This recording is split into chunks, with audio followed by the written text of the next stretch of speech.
Hello everyone, I'm Nupur Chauhan from CS Department, ABS Engineering College, and today I'm going to explain the topic routing protocols in mobile ad hoc network.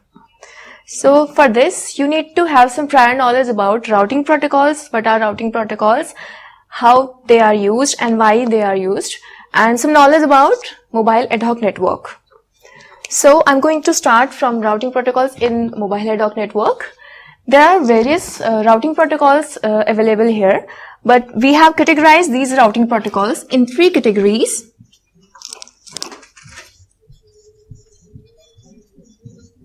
Reactive routing protocols,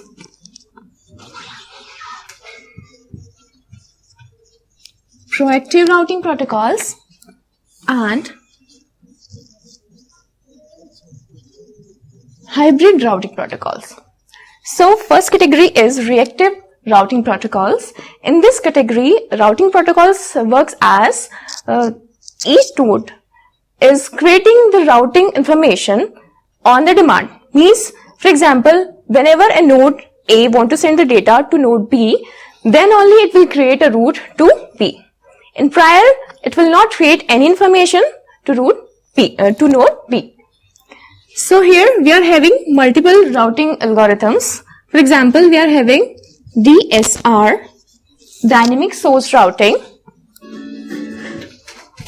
AODV, ad hoc on demand distance vector, and TORA, temporally ordered routing algorithm.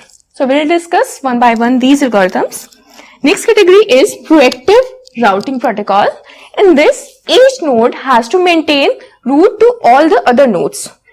This kind of protocols are traditional distributed routing protocols. So, node A want to send the data to node B or not, whenever it is required or not, but all the nodes has to maintain the information of the routes to all the other nodes. So, here we are having DSDV, destination sequence distance vector, GSR, global state routing protocol, and WRP, wireless routing protocol. Third category is hybrid routing protocol.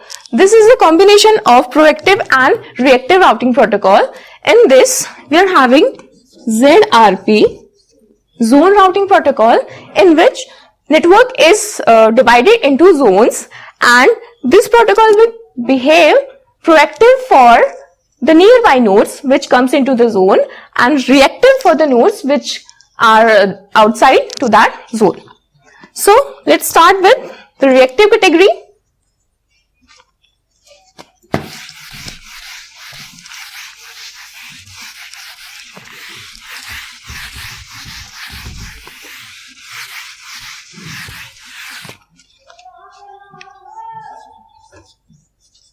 First routing protocol is DSR, dynamic source routing. It is reactive, means wherever a node want to send the data, it will create the route.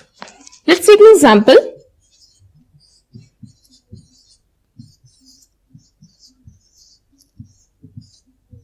This is a mobile ad hoc network.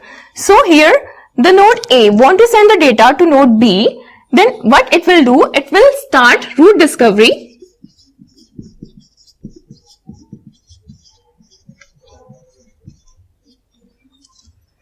In route discovery, it will create a route request packet.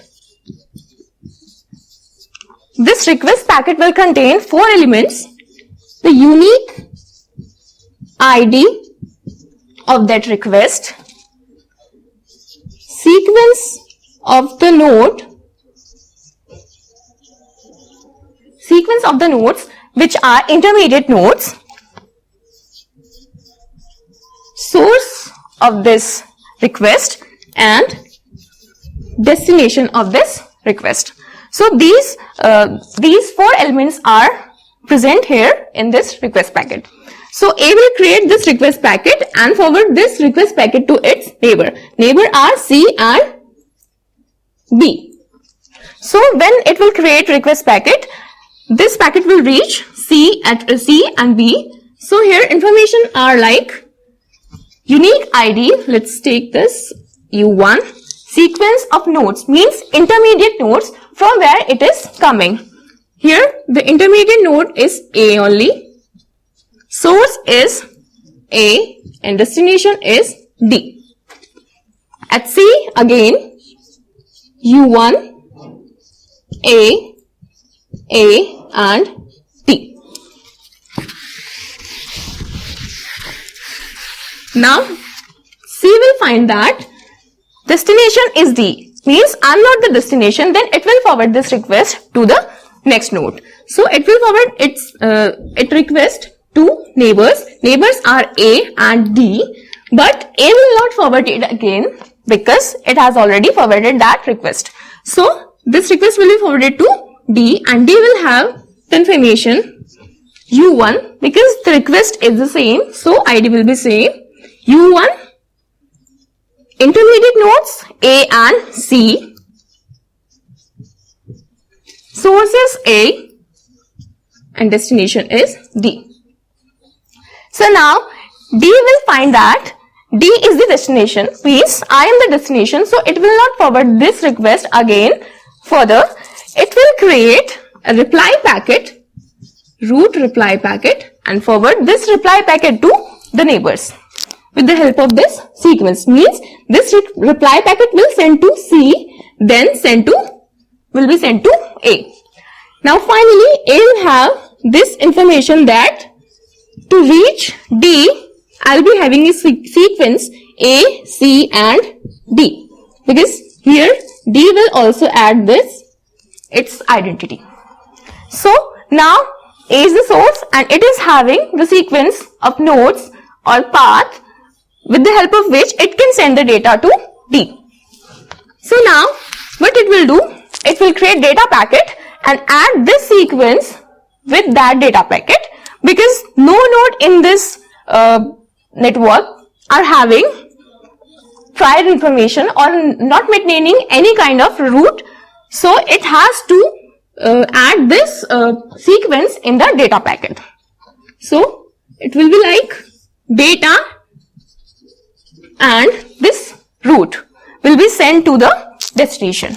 Now plus point of this routing algorithm is that no node has to maintain the routing information, means no extra memory is required. But the negative point is that data and sequence, means packet overhead increases here. For example, I have to send the data which is very small in size, but sequence of the nodes is very bigger, then it will become a packet overhead. So to remove this problem, we have next algorithm.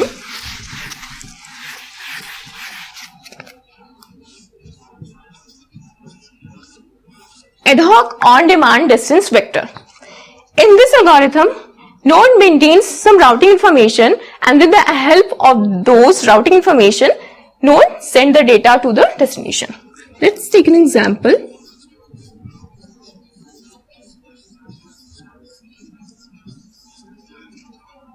There are nodes A, B, C, D. A want to send the data to D. Now what A will do, it will start root discovery because it is reactive protocol, then it is not having prior information. So it will start root discovery and it will create root request packet. This packet will be forwarded to its neighbor, that is B. Then B will create an entry for A to establish a reverse path. So these entries are like the node for which this entry is maintained, the next hop to reach that node, hop count to reach that node, and sequence number of this path. So node is A because this request packet is coming from A. Next hop to reach this node is A itself because it is direct neighbor to that node. Hop count is 1 again because it is directly connected to that. And sequence number is logical timestamp. Let's take S1, any number it can be. Then after that, request will be forwarded to C, and at C, information will be created as A. Next hop to reach A is B. Hop count to reach A is 2, and the sequence number will be same for this particular path. At D, it will create entry for A. Next hop is C. Hop count 1 plus 2, 3, and sequence number is S1 again. Now D will find that with the help of route request, it will find that I am the destination. So it will not further forward this request. Rather, it will create a reply packet and forward this reply packet to the neighbor. So when reply packet reaches at C, it will create entry for D. Next hop to reach D is D itself. Hop count, as it is direct neighbor, it is 1, and the sequence number will be different here because now this request is coming from D. This reply will forward back to B then. The entry will be for D. For D. Next hop is C. Hop count 2 and the sequence number is S2. Now reply packet reaches at A. Entry for D. Next hop B and hop count 3 and sequence number S2. So now A is having information that to reach D, I have to communicate with B, and with 3 hop count, I'll be there at D. So it will create data packet, use this information and send the data.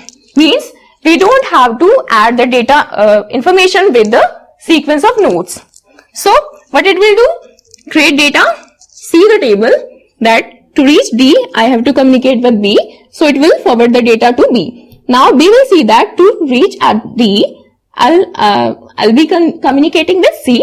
So it will be sending the data to C.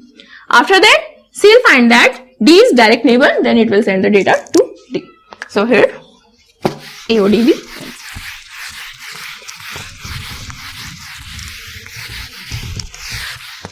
Next algorithm is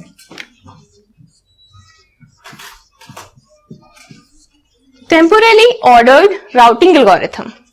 In this algorithm, there is specific height metric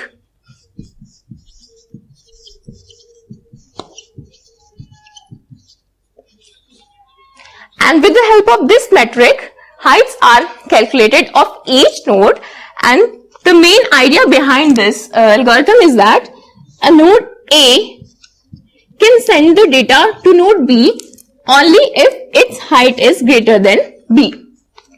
So this height metric contains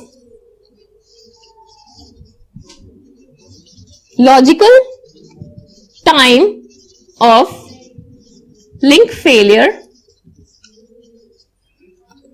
Second element is ID of the node which update the reference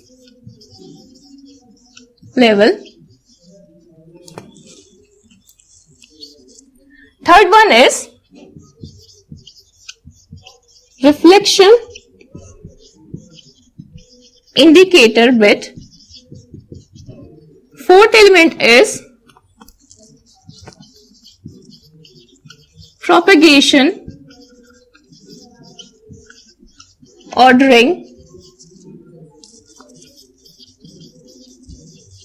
parameter, and fifth one is unique ID of the node itself, which is creating this height metric.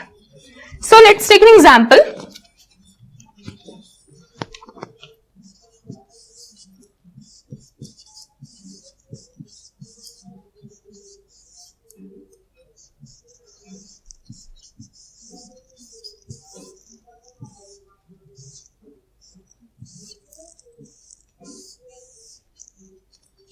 Here is a mobile ad hoc network. Now node A want to send the data to node G. Then what it will do? It will create a query packet that I want to search for the node G. Then this query packet is having the destination for G. Then it will broadcast this packet to all the neighbors. So when it will reach to the E, D and B, these nodes update its height metric as all the 3 bits are reference level, so it will be affected only when link failure occurs. So these entries are empty here. Only the last bit, which is unique ID of the node, is for each node.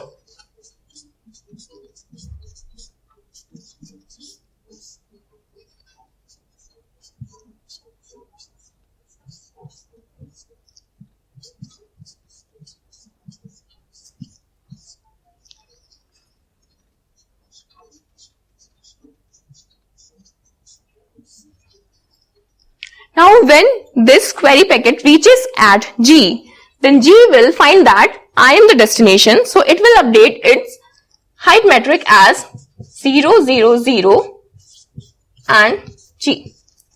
These bits are reference level, so these are unaffecting here. So last, the fourth element is the distance from the destination. So G is the destination itself, so distance from G to G is 0. Now it will update its height metric and it will forward the update packet to all the neighbors. So when it will forward this packet to C, this will update its information as distance from G to C is 1, distance from G to F 1, distance from G to D 2, distance from G to E 2, distance from G to A 3, again distance from G to B 2. Now all the nodes are having updated height metric. Now the idea is that the height of node A is greater than the height of node E. Then it can send the data from A to E.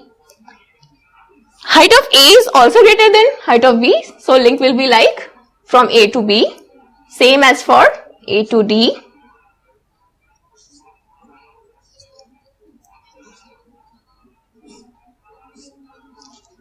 Right.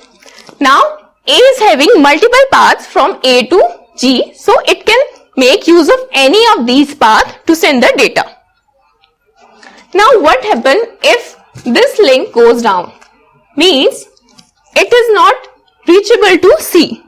This link will disconnected, then it can use this path, but C has to update the height metric. So what it will do, it will update this value as 0, and this is the logical link time failure. Then the value will be updated as 1.